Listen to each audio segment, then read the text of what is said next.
দক্ষিণ দিনাজপুর বল্লাকালী পুজোয় অব্যাহত থাকলো পশু বলি প্রথা, তবে এক্ষেত্রে নির্দিষ্ট নিয়মাবলী বেঁধে দেওয়া হয়েছে কলকাতা হাইকোর্টের পক্ষ থেকে।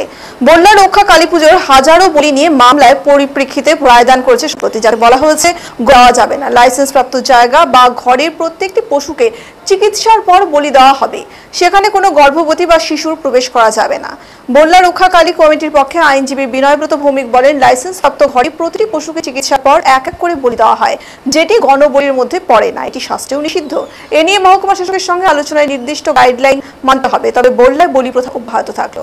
প্রসঙ্গত 7.5 হাত উচ্চতার বল্লা কালী পুজোর প্রতিবার 2000-এর বেশি পশু বলি হয়ে থাকে, যা আটকাতে মামলা দায়ের হয়েছিল আদালতে, কিন্তু নির্দিষ্ট নিয়মের মধ্য দিয়ে বলি প্রথা অব্যাহত থাকলো হাইকোর্টের নির্দেশে।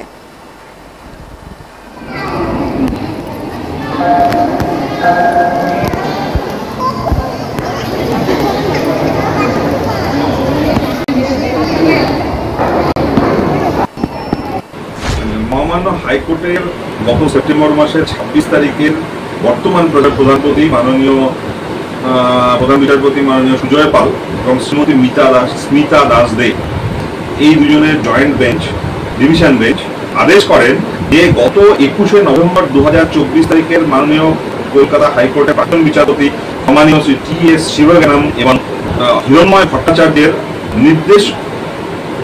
নির্দেশের 9 নম্বর প্যারাগ্রাফ অনুসারে বা 9 নম্বর অনুচ্ছেদ অনুসারে উপরোক্ত বিষয়ের পরিপ্রেক্ষিতে আমরা পুজো কমিটিকে নির্দেশ দিচ্ছি যে তারা যেন 6/11/2024 বালুরঘাট সদর ডিভিশনাল অফিসারের সভাপতিত্বে অনুষ্ঠিত গৃহীত সিদ্ধান্তগুলো কঠোরভাবে মেনে চলে এবং নিশ্চিত করে যে কোনো গণবলি যেন অনুষ্ঠিত না হয়। শুধুমাত্র বলিদান লাইসেন্স প্রাপ্ত স্থানেই হতে হবে, অন্য কোথাও নয়। অনুচ্ছেদ 9-এর বিধানসমূহ প্রয়োজনীয় পরিবর্তন সহ মানে মুটাটিস মুটান্ডিস এবারেও পুজোর ক্ষেত্রে প্রযোজ্য হবে। প্রসঙ্গত উল্লেখ্য যে বল্লা মন্দিরের বলি ঘরে কোনো কালেই বলি গণবলি অনুষ্ঠিত হয় না। প্রতিটা পশু এক এক করে সরকারি পশু চিকিৎসক দ্বারা পরীক্ষিত হওয়ার পর অনুমোদিত লাইসেন্স প্রাপ্ত বলির স্থানে শুধুমাত্র মানব জাতিকে আহার পরিবেশন করার জন্যই বলি হয়। এখানে কোনো গর্ভবতী পশু, বাচ্চা সহ পশু বা 3 মাসের কম বয়সী বাচ্চা পশু বা অসুস্থ পশুকে কখনোই বলি দেওয়া হয় না। এগুলো আমাদের শাস্ত্রেও বারণ আছে। পশুগুলিকে কখনোই একে অপরের দৃশ্যমানে বলি দেওয়া হয় না।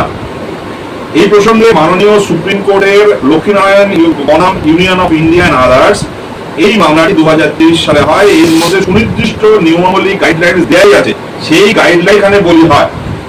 মা বল্লাকালীর মাতার কৃপায় মাননীয় হাইকোর্টের আদেশ অনুসারে অনুমোদিত লাইসেন্স প্রাপ্ত বলি ঘরে এবারের বল্লাকালী মাতার মন্দিরের বলি সুসম্পন্ন হবে।